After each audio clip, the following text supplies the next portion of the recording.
আসসালামু আলাইকুম রহমতুল্লাহি অবরাকাতু। প্রিয় দর্শক মণ্ডলী, ভাবছিলাম যে এরকম একটা কিছু ঘটবে, ঠিক সেম জিনিসটাই ঘটছে।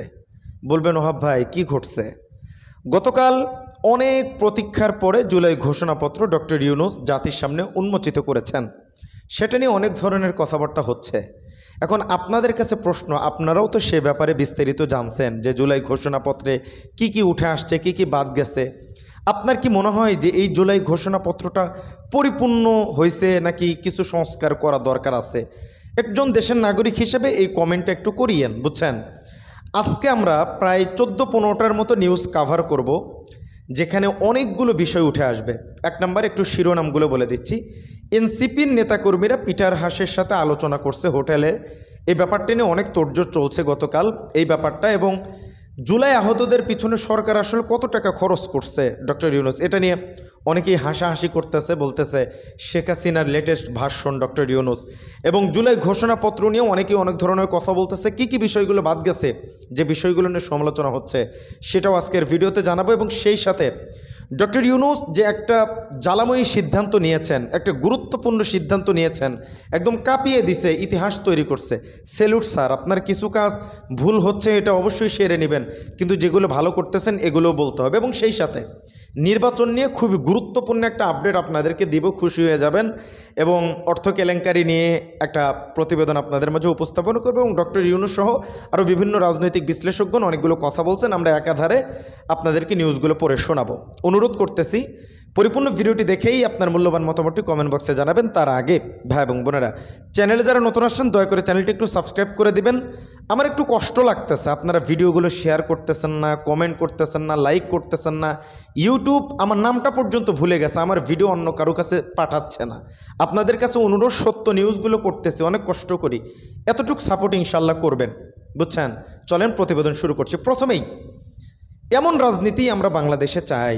স্ক্রিনে দেখেন, ছাত্রদল সভাপতির মাথায় শিবির সভাপতির ছাতা, জামাত সেক্রেটারির ছাতার নিচে বিএনপির মহাসচিব। মাশাআল্লাহ, এই রাজনীতি আমরা চাই, প্রতিহিংসার রাজনীতি আমরা চাই না। কত সুন্দর দৃশ্য, এটা দেখে বাংলাদেশের সকল মানুষের মনে খুশির জোয়ার বইতেছে, সবাই লাভ রিয়াক্ট দিচ্ছে, এটা ভালো।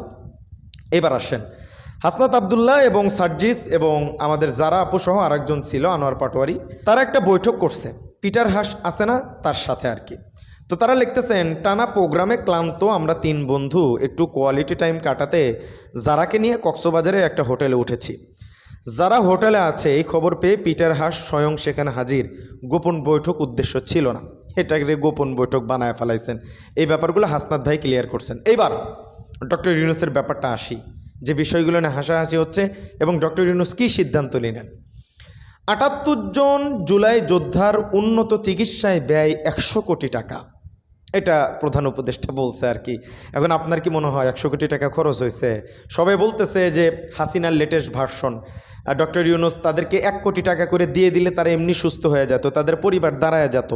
তো আপনার কি মনে হয় যে এটা কি বেশি ব্যয় করে ফেলছে নাকি কম ব্যয় করে বেশি ব্যয় দেখানো হচ্ছে? একটু কমেন্ট করেন। এবার জুলাই ঘোষণাপত্র নিয়ে একটু কথা বলি, তারপরে আমরা ডক্টর ইউনূস কি ইতিহাস ঘটাইছে সেটা বলবো।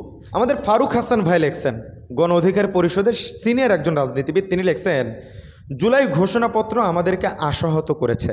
জুলাই ঘোষণাপত্রে পিলখানা হত্যাকাণ্ড, শাফলা হেফাজত ইসলামের উপরে চালানো তাণ্ডব, 2018 সালের কোটা আন্দোলন, নিরাপদ সড়ক আন্দোলনের জায়গা দেওয়া হয়নি। জুলাই ঘোষণাপত্র এক পেশে এক পাক্ষিক করা হয়েছে। এখানে যে পয়েন্টগুলো তিনি বলছেন, অবশ্যই শাপলা চত্বর, পিলখানা, এগুলো আলোচনায় আসা দরকার ছিল, কেন আসে নাই প্রশ্নটা আপনাদের কাছে রাখলাম। এইবার জুলাই ঘোষণাপত্র সংশোধন করতে হবে, প্রবাসী নারী এবং আলেম সমাজের অবদানের কথা নেই, বিডিআর শাপলা হত্যার কথা নেই। এগুলো বিষয়গুলো কেন উল্লেখ করে নাই সরকার, আমি বুঝলাম না। আলেমদের কথা ভুলে গেলেন না? আহা ডক্টর ইউনূস সাহেব, সেলুট আপনারে, যা করতেছেন মাশাআল্লাহ। এইবার আসেন, তিনি যে ভালো সিদ্ধান্ত নিয়েছেন, সমালোচনাও করব, ভালো সিদ্ধান্ত যেটা নিয়েছেন সেটাও বলবো। আমাদের পুলিশ ব্যবস্থাপনা অনেক খারাপ। এমনি একটা পোশাক পরে এসে গোয়েন্দার নাম করে ধরে নিয়ে যায়, নিয়ে যে জেলখানার যে অবস্থা, টর্চার সেল বলেন, জিজ্ঞাসাবাদ সেল বলেন, একদম বাজে অবস্থা। এই দিকটা সংস্কারের দরকার আছে, বিশেষ করে পুলিশ প্রশাসনের ব্যাপারে। তো ডক্টর ইউনূসের সিদ্ধান্ত সামনে আসছে, একটু দেখেন, আমি পড়ে শোনাচ্ছি। আসামিদের জিজ্ঞাসাবাদ হবে স্বচ্ছ কাচের ঘরে, হাজতখানায় বন্দীদের মানবিক সেবা নিশ্চিত করতে হবে। অভিযান পরিচালনার সময় পুলিশ যেন জিপিএস ট্র্যাকিং সিস্টেম ডিভাইস সহ বডি ক্যামেরা পরিধান করেন তা নিশ্চিত করতে হবে। পুলিশ যেন আর কখনোই কোনো আন্দোলন দমনে প্রাণঘাতী অস্ত্র ব্যবহার না করতে পারে সেই ব্যবস্থা নেওয়া হয়েছে। বেআইনি সমাবেশে বল প্রয়োগের ক্ষেত্রে জাতিসংঘের স্বীকৃতি 5টি ধাপ অনুযায়ী পুলিশ সদস্যদের প্রশিক্ষণ দেওয়া হচ্ছে।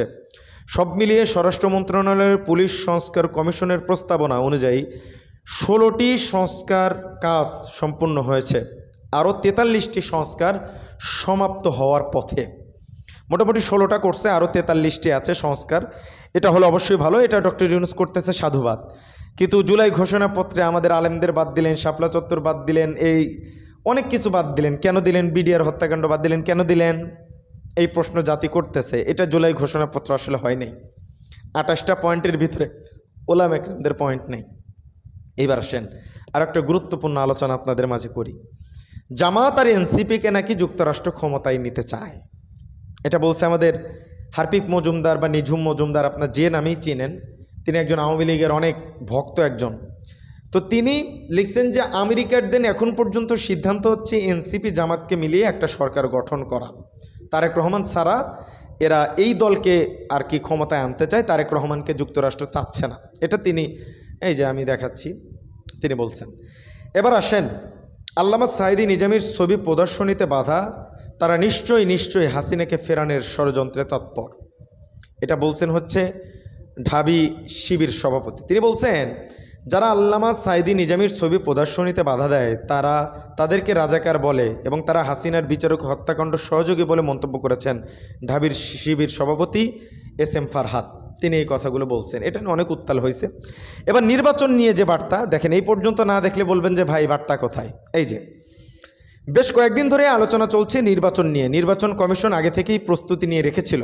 চ্যালেঞ্জ সত্ত্বেও ফেব্রুয়ারিতে নির্বাচনের প্রস্তুতি নিচ্ছে কমিশন। প্রত্যাশা করছি সরকার দ্রুত চিঠি পাঠাবে। সরকার চিঠি পাঠালেই ইনশাআল্লাহ নির্বাচন ফেব্রুয়ারিতে।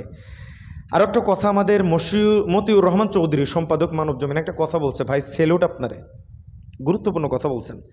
এখন বলা হচ্ছে সাংবাদিকতা নাকি মুক্ত, বাস্তবতা হচ্ছে কারো পক্ষে গেলে সাংবাদিকতা মুক্ত আর বিপক্ষে গেলেই শুরু হয় মব ভায়োলেন্স। বাস্তব কথা বলছেন। এবার আসেন লুটপাটের ব্যাপার নিয়ে ডক্টর সালেহউদ্দিন আহমেদ অর্থ উপদেষ্টা, তিনি যেটা বলছেন, বাংলাদেশ থেকে যেভাবে টাকা পাচার হয়েছে, ব্যাংকিং খাতে যেভাবে লুটপাট হয়েছে, যেটি পৃথিবীর আর কোনো দেশে হয়নি। অন্যান্য ব্যাংকে যে অবস্থা তৈরি হয়েছে সে তুলনায় কৃষি ব্যাংকের অবস্থা বেশ ভালো। এছাড়াও যতদিন ক্ষমতায় থাকবো ততদিন পর্যন্ত আর্থিক খাতের সংস্কার করে যাব। এবং আমাদের ডক্টর ইউনূস সাহেব আরও কিছু কথা বলছে যে আমরা প্রায়ই ভুলে যাই যে বঙ্গোপসাগরের একটা অংশ আমাদের দেশ। এ পরিমাণ আমাদের মোট জমির পরিমাণের চাইতে বেশি। আমরা প্রায় সবসময় জমি ভিত্তিক আমাদের অর্ধেক দেশ নিয়ে মাথা ঘামাই, বাকি পানিভিত্তিক অর্ধেক দেশকে হিসাবেই ধরি না, কারণ আমরা ওই অংশে বসবাস করি না। আমরা তো হাওর বাওরেও বসবাস করি না, তাই বলে তো তাকে হিসাবের বাইরে রাখি না। কথা বাস্তব, ভালো কথা। রাতের আধারে আওয়ামী লীগের অস্ত্র প্রশিক্ষণ, সাবেক সেনা কর্মকর্তা প্রশিক্ষণ নিচ্ছে ছাত্র ও যুবলীগের অন্তত 40 জন কর্মী। নতুন করে প্রশিক্ষণে সন্দেহের দানা বেঁধেছে, আমার দেশ পত্রিকার প্রতিবেদন। ডক্টর ইউনূস বলছেন নির্বাচন আসছে, যদি আপনি আপনার নির্বাচনী এলাকা থেকে দূরে বসবাস করেন তবে আপনার থেকে নিয়মিত নির্বাচনী এলাকা প্রদর্শন করুন, যাতে সেরা ব্যক্তিকে নির্বাচন করতে আপনি প্রস্তুত হতে পারেন। যাদের তাজা রক্তের বিনিময়ে আমাদের এই অতি মূল্যবান অধিকারটি ফিরে পেলাম, ভোটটা দেওয়ার আগে মুহূর্তে যেন তাদের চেহারা আমাদের চোখের সামনে ভেসে ওঠে। তাদের চেহারা না আমাদের, তাদের চেহারা। বাস্তব। যাই হোক, দেখেন অনেকগুলো প্রতিবেদন কিন্তু আমরা এক ভিডিওতে কভার করছি। আমি কোনো বেশি কথাও বলি নেই, সরাসরি মূল পয়েন্টে চলে গেছি। একটু ভূমিকা টানার জন্য, শিরোনামগুলো বলে দেওয়ার জন্য আমার কিছু কথা ছিল, এই জন্য 2টা মিনিট সময় একটু লাগছে। তাছাড়া মূলত 1 মিনিট 10-20 সেকেন্ডের মধ্যে আমি প্রতিবেদন শুরু করে দিই। তো এরকমভাবে রিয়েল কন্টেন্ট, রিয়েল নিউজ করার পরেও যদি আপনারা সাপোর্ট না করেন, আমার সম্ভব না কাজ করা। এজন্য দয়া করে আব্দুল ওহাব যে চ্যানেলটি আছে ইউটিউবে একটু সার্চ করবেন, সার্চ করে খুঁজে পান কিনা এটা অবশ্যই জানাবেন। আব্দুল ওহাব লিখবেন আর কি। এখন আব্দুল ওহাব লিখলে ইউটিউব চ্যানেল আসতেছে না কেন? ইউটিউব নাকি এটাকে অন্যভাবে দেখতেছে, র্যাঙ্কিংও অন্যগুলো আছে, এত বড় চ্যানেল সার্চে আসতেছে না। কি এদের ইঞ্জিন অপটিমাইজেশন আমি বুঝি না। তো আপনারা অ্যালগোরিদমকে বুঝাবেন, অ্যালগোরিদমকে টুন আব্দুল ওহাব নামের যে একটা চ্যানেল আছে একটু সার্চ করে বুঝাবেন যে না আছে, আমরা সার্চ করি, তুমি র্যাঙ্কে আনো। এই দায়িত্বটা একটু পালন করবেন ইনশাআল্লাহ। আজকের ভিডিও পর্যন্তই, দেখা হচ্ছে পরবর্তী অন্য কোনো ভিডিওতে। সে পর্যন্ত সকলে ভালো থাকবেন, সুস্থ থাকবেন। আসসালামু আলাইকুম রহমতুল্লাহি ওয়া বারাকাতুহু।